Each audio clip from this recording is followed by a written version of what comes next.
മുരളി എങ്ങോട്ടാ മോളെ പോയത്? വല്ലതും പറഞ്ഞോ നിന്നോട്? ഇല്ല, എന്തോ പ്രശ്നമുണ്ട്. അരുണിന്റെ ഫോൺ വന്നേ പിന്നെ ആളൊരുമാതിരി ഭ്രാന്ത് പിടിച്ച പോലെ ഒറ്റ പോക്ക.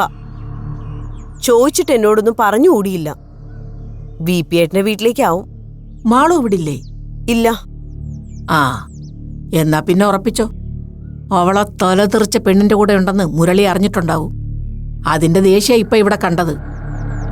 എന്റെ ഭഗവതി, ഈ കൊച്ചിന് എത്ര പറഞ്ഞാലും മനസ്സിലാകില്ലെന്ന് വെച്ചാ എന്തു ചെയ്യും?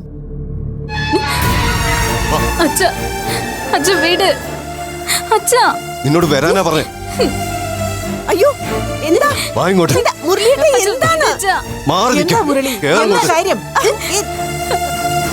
ഇവിടെ കിടക്ക്.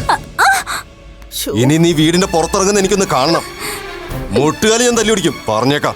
മുരളീട്ടാ, എന്താ ഇത്? എന്ത് കാര്യമാണെങ്കിലും നിങ്ങളൊന്ന് പറയുന്നുണ്ടോ?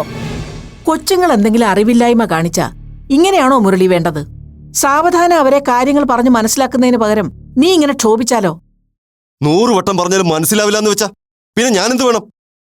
അവരുമായിട്ട് ഇനി ഒരു ബന്ധം വേണ്ടെന്ന് നമ്മൾ ഓരോരുത്തരും മാറി മാറി പറഞ്ഞതല്ലേ? എന്നിട്ട് ഒരു തരികിലും വില കൽപ്പിച്ചു ഇവളതിന്. പോട്ടെ, ഇനി അവൾ അങ്ങനെ ചെയ്യില്ല, പോരെ? അത് നീയല്ല ഉറപ്പ് തരേണ്ടത്, ഇവളാ. പക്ഷെ ഇവളത് പറയില്ലല്ലോ. എനിക്ക് അങ്ങനെ ഒരു ഉറപ്പ് തരാൻ പറ്റില്ല.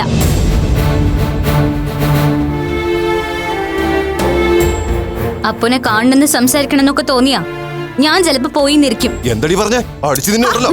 മുരളിയേട്ടാ, മതി. മാളു, നീ ഒന്ന് ചുമ്മാ ഇരിക്കുന്നുണ്ടോ? നിങ്ങൾ രണ്ടുപേരും കൂടി ഇങ്ങനെ തുടങ്ങിയ കഷ്ടമാണ് കേട്ടോ. ഈശ്വര, എന്തു സ്വസ്ഥതയോടെ കഴിഞ്ഞ കുടുംബമായത്. വല്ലവരുടെയും കാര്യം പറഞ്ഞ് നിങ്ങൾ എന്തിനാ ഇങ്ങനെ തല്ലും വഴക്കും ഉണ്ടാക്കുന്നത്? അത് മാത്രമല്ലമ്മേ, ഇവൾ അരുണോട് പറഞ്ഞിരിക്കുന്നു കല്യാണത്തിന് ഇവൾക്ക് താല്പര്യമില്ലാന്ന്. ഇവളായിട്ട് തന്നെ അത് വേണ്ടാന്ന് വെക്കാന്ന്.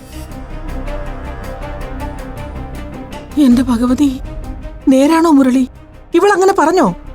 പിന്നെ ഞാൻ കള്ളം പറയേണ്ട കാര്യമുണ്ടോ? എത്ര സങ്കടത്തോടെന്നറിയോ ആ പയ്യൻ എന്നെ വിളിച്ച് വിവരം പറഞ്ഞത്? ആദ്യം നിശ്ചയം മാറ്റിവെക്കാൻ പറഞ്ഞു. ദേ, ഇപ്പൊ കല്യാണത്തിന് താല്പര്യമില്ലാന്ന്. ഇവളെ ഇഷ്ടപ്പെട്ടു പോയതിന് ഇത്രയ്ക്ക് നാണം കെടുത്തണമായിരുന്നു അങ്കിളെ എന്ന് അവനോട് ചോദിച്ചപ്പോ തൊലി പൊള്ളിപ്പോയി എനിക്ക്. ഇന്നേ വരെ ആരുടെ മുന്നിലും പറഞ്ഞ വാക്ക് മാറ്റി പറയേണ്ടി വന്നിട്ടില്ല എനിക്ക്. ദാ, ഇവള് കാരണം അങ്ങനെ നാണം കെടേണ്ടി വന്നെനിക്ക്. എന്താ മാളു നീ ഇങ്ങനെയൊക്കെ? എന്തിനാ അരുണിനോട് പ്രപ്പോസലിൽ നിന്ന് പിന്മാറാൻ പറഞ്ഞത്? നിനക്ക് കൂടി ഇഷ്ടമാണെന്ന് അറിഞ്ഞിട്ടല്ലേ ഞങ്ങളിത് ഫിക്സ് ചെയ്തത്? പിന്നെ പെട്ടെന്നെന്താ? പ്രപ്പോസൽ അക്സെപ്റ്റ് ചെയ്തെന്ന് കരുതി ഇനിയുള്ള കാലം അയാള് പറയുന്ന കേട്ട് അടിമയെ പോലെ ജീവിക്കാൻ എനിക്ക് പറ്റില്ല.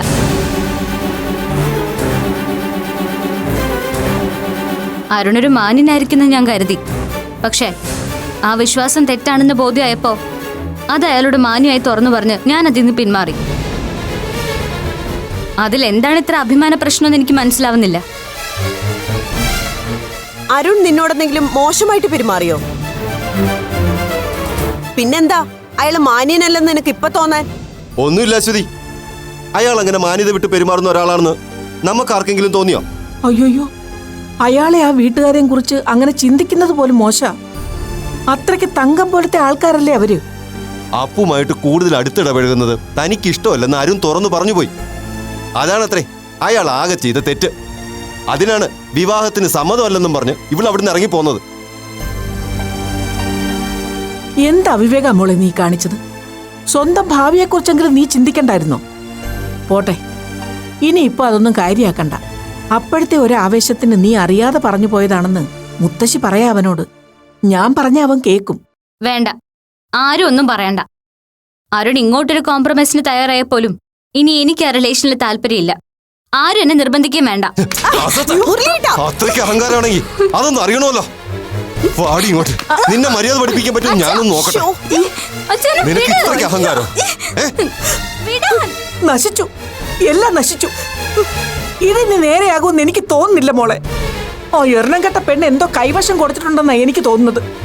അനുഭവിച്ചോ, അല്ലാതിപ്പോ ഞാനെന്ത് പറയാനാ?